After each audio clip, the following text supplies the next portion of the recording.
오늘 말씀은 요한복음 9장 1절부터 7절 말씀입니다.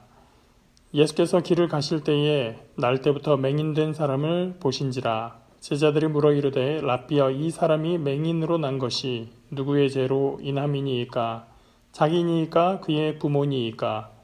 예수께서 대답하시되 이 사람이나 그 부모의 죄로 인한 것이 아니라 그에게서 하나님이 하시는 일을 나타내고자 하심이라. 때가 아직 낮음에 나를 보내신 이의 일을 우리가 하여야 하리라. 밤이 오리니 그때는 아무도 일할 수 없느니라. 내가 세상에 있는 동안에는 세상의 빛이로라. 이 말씀을 하시고 땅에 침을 뱉어 진흙을 이겨 그의 눈에 바르시고 이르시되 실로암 못에 가서 씻으라 하시니, 실로암은 번역하면 보냄을 받았다는 뜻이라. 이에 가서 씻고 밝은 눈으로 왔더라. 세상에는 여러 가지 새가 있어요. 그 중에서 백조에 대해서 생각해 보면서 오늘 얘기를 시작해 보려고 합니다. 백조는 한자어로 백조, 하얀 새라는 뜻이죠. 그렇다면 백조는 전부 다 하얀색일까? 이런 질문을 해볼 수 있을 거예요. 백조는 우리말로는 곤이라는 이름이 있어요. 그리고 영어에서는 스완이라고 합니다.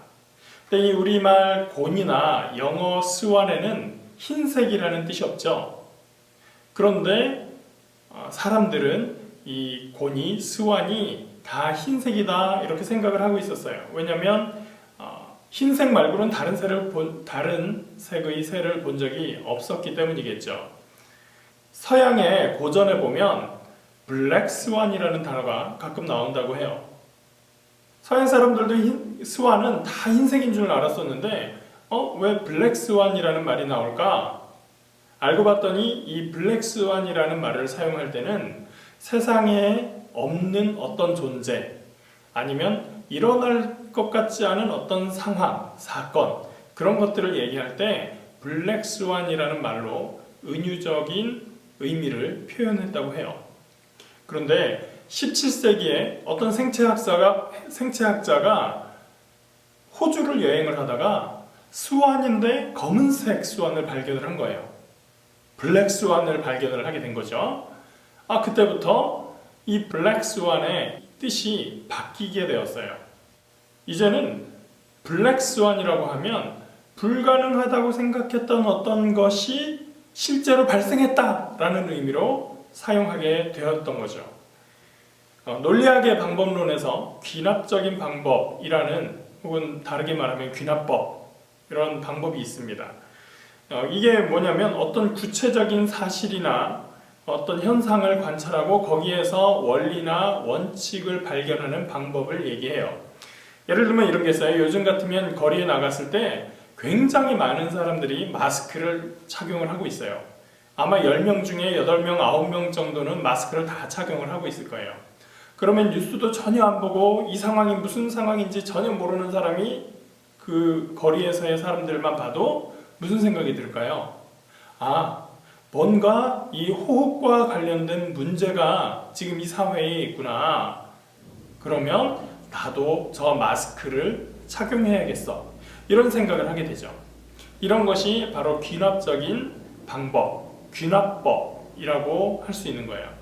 그러니까 어떤 현상을 보았을 때 그 현상을 보고 원리, 원칙을 찾아내는 것, 그것을 귀납법이라고 얘기를 합니다. 우리 기독교인들은 예수 그리스도의 십자가의 은혜로 구원받고 또 예수님의 삶을 따라, 주님의 말씀을 따라 살아가는 사람들이에요. 그래서 우리는 그 삶을 살기 위해서 성경에서 하나님의 뜻을 찾고 성경을 읽으면서 하나님께서 우리에게 하신 말씀은 무엇인가를 찾고 연구해요.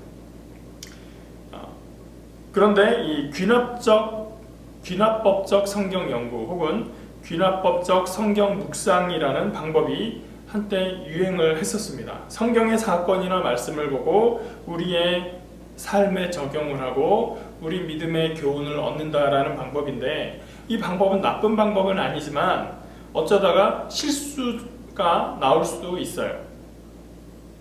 성경에 기록된 몇 개, 어떤 경우에는 딱 하나의 그 사건을 가지고 세상을 막 해석하려고 하다 보면 실수가 나오게 된다는 얘기죠. 오늘 성경을 보니까 예수님께서 제자들과 함께 길을 가시다가 저쪽에서 앞을 보지 못하는 한 사람을 발견하게 돼요. 알고 보니까 그 사람이 태어날 때부터 앞을 볼 수 없었다는 거예요. 제자들이 그때 예수님한테 묻습니다. 예수님, 저 사람이 태어날 때부터 눈이 안 보였다고 하네요. 그렇다면 저 사람이 앞이 보이지 않는 것은 저 사람의 죄 때문입니까? 아니면 부모의 죄 때문에 저렇게 된 건가요? 왜 이런 질문을 해왔냐면 유대인들은 장애나 질병이 생겼을 때 그것은 죄로 인한 것이다 라고 생각을 해왔어요. 성경을 보면 많은 곳에서 죄 때문에 하나님께서 벌을 하셔서 어떤 사람이 다치거나 죽거나 이런 일이 많이 있었거든요. 그러니까 어떤 사람이 죽었어요. 아니면 병에 걸렸어요. 아니면 그 병 때문에 어떤 장애가 생겼어요 라고 그런 것을 보게 되면 하나님께서 저 사람은 죄 때문에 벌 내리신 거야, 하나님의 심판을 받은 거야, 그렇게 생각을 했기 때문이에요. 근데 이 사람을 보니까 어때요? 태어날 때부터 앞이 보이지 않았대요. 태어나자마자 아이가 무슨 행동을 한 것도 아닌데 그 아이가 앞이 보이지 않았다. 그렇다면 이 사람이 그 아이 때의 죄를 지은 것 가지고 눈이 보이지 않았을까? 아니야. 부모님의 죄가 이 사람에게 옮겨진 건 아닌가? 그런 생각을 하게 된 거죠. 그래서 제자들이 예수님한테 물어본 거예요. 예수님, 이 사람이 앞이 보이지 않는 것은 자기의 죄 때문입니까? 아니면 자기 부모님의 죄 때문입니까? 예수님은 이 사람이 죄 때문에 앞을 보지 못하는 거야, 그렇게 얘기하지 않으시고 이 사람을 그냥 치료해 주시죠. 예수님은 진흙을 그의 눈에 바르시고 이제 가서 실로암에 가서 눈을 씻어라, 그렇게 말씀을 하셨어요.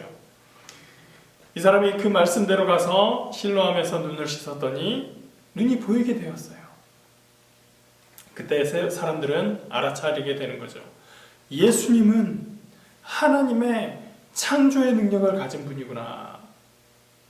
예수님은 창조주 하나님과 같은 분이구나. 모든 질병을 죄라고 생각할 것이 아니라 세상을 만드신 하나님의 질서 가운데에서 질병도 생길 수 있구나. 그런데 그 하나님의 은혜로 나음도 얻을 수 있구나. 성경은 모든 질병이 죄라고 하지 않고 있다는 거예요.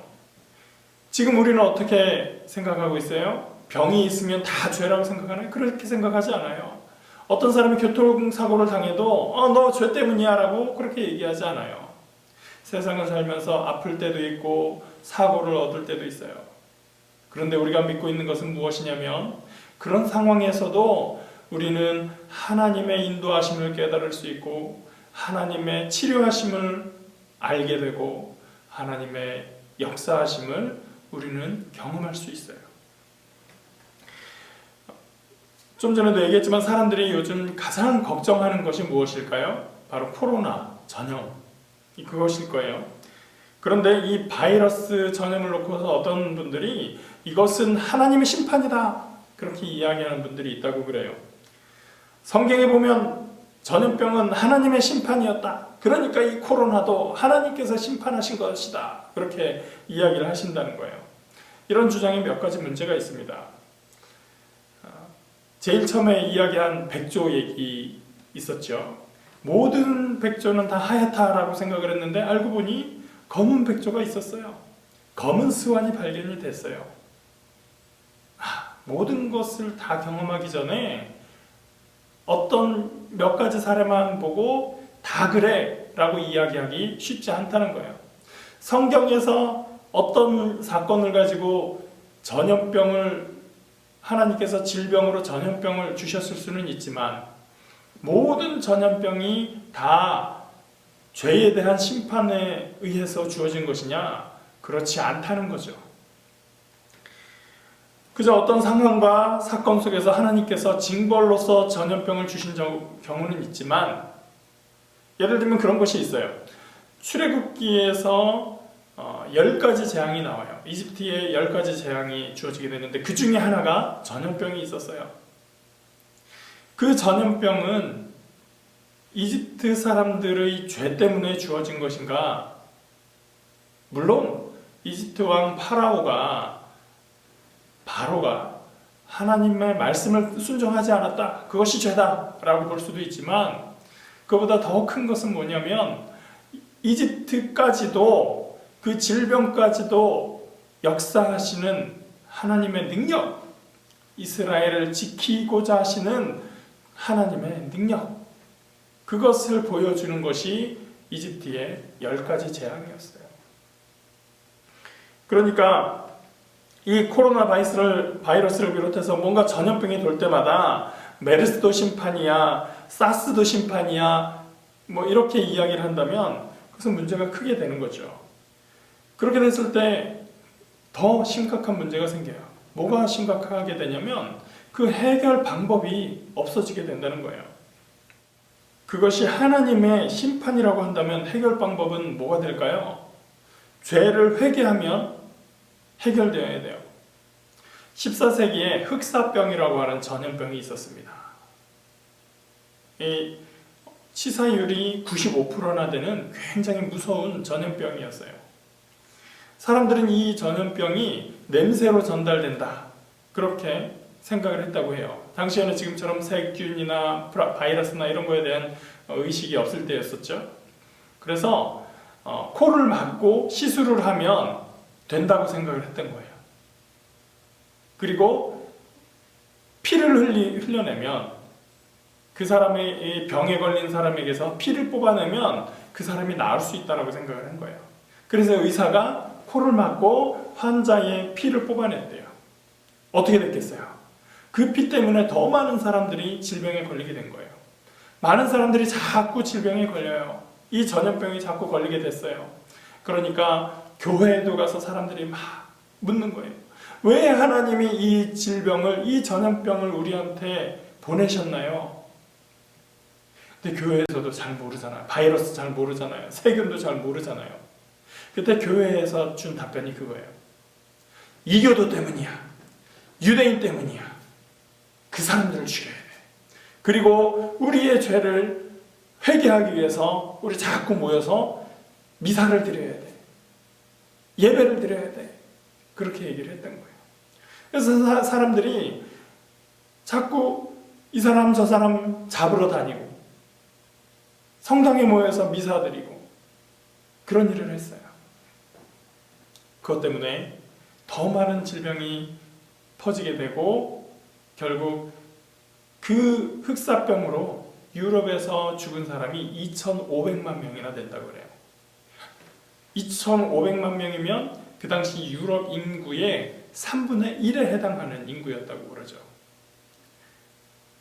그 많은 사람이 잘못된 지식 때문에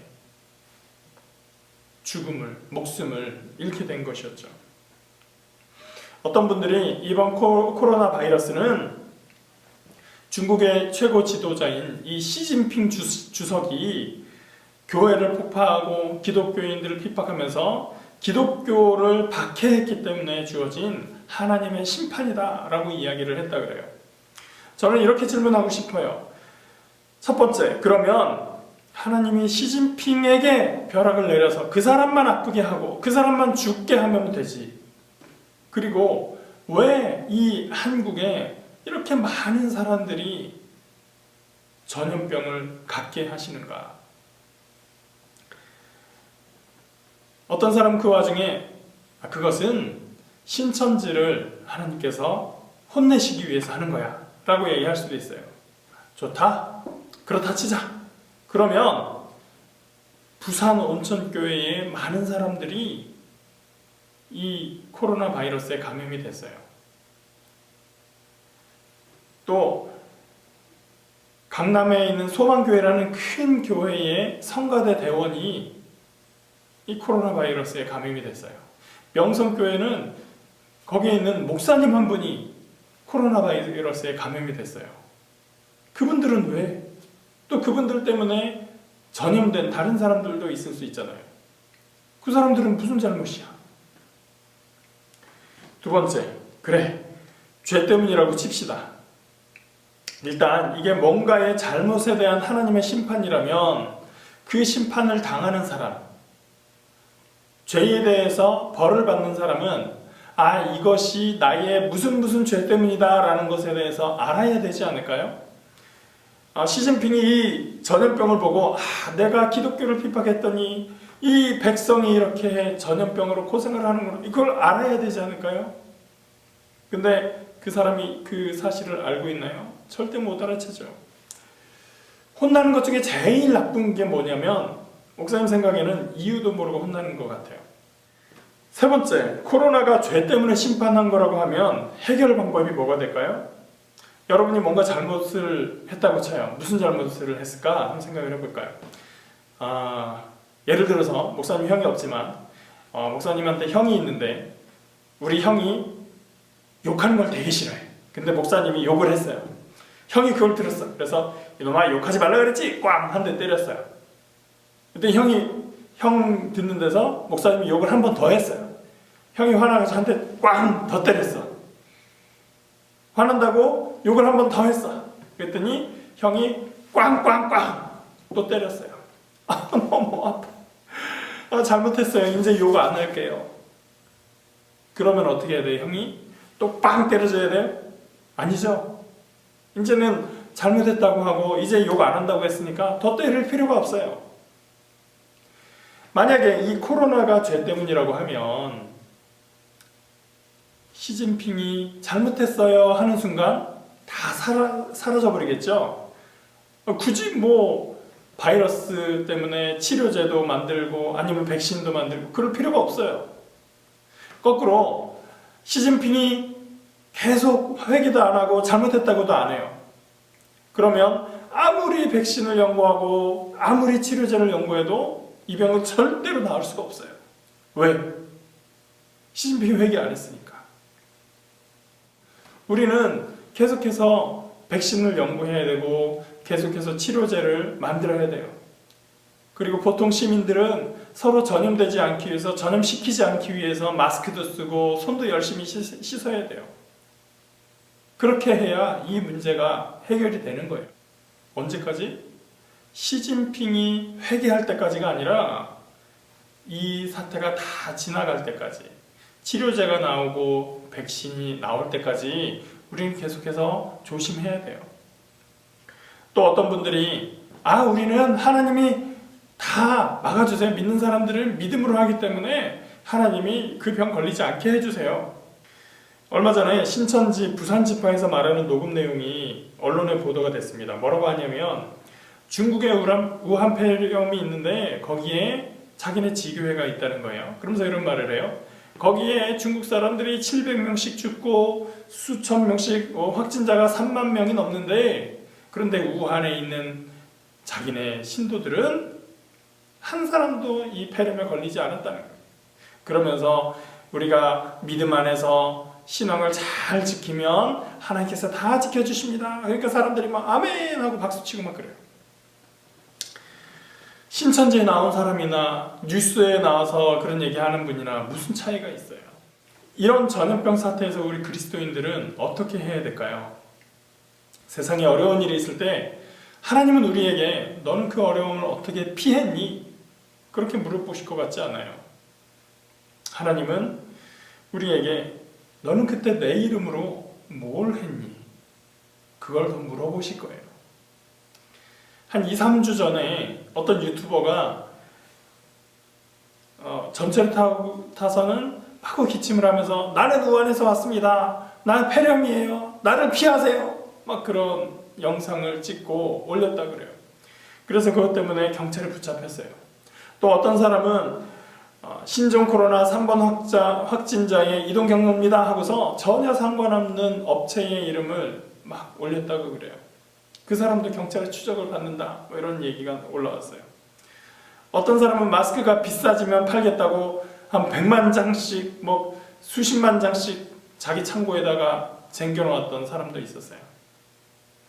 세상이 힘들고 어려울 때 자기 관심도를 높이고 이 일을 통해서 자기 이익을 취하려고 하고, 그런 것은 주님이 살아가신 방식도 아니고 주님이 우리에게 살으라고 말씀하신 그런 방식도 아니에요. 여러분, 우리가 이 사태를 잘 이겨낼 수 있도록 기도해 주시기 바랍니다. 그리고 예수님의 이름으로 아픔이 있는 곳에, 예수님의 마음으로 어둠이 있는 곳에 치유를 전하고 빛을 나타낼 수 있도록 함께 기도하고 나아가는 우리들이 되기를 바랍니다. 그래서 세상에서 과연 우리가 믿는 사람으로서 무엇을 하는 것이 더 옳은 것인지 묵상하고 생각하고 행동하는 저와 여러분 되시기를 예수님의 이름으로 축원합니다.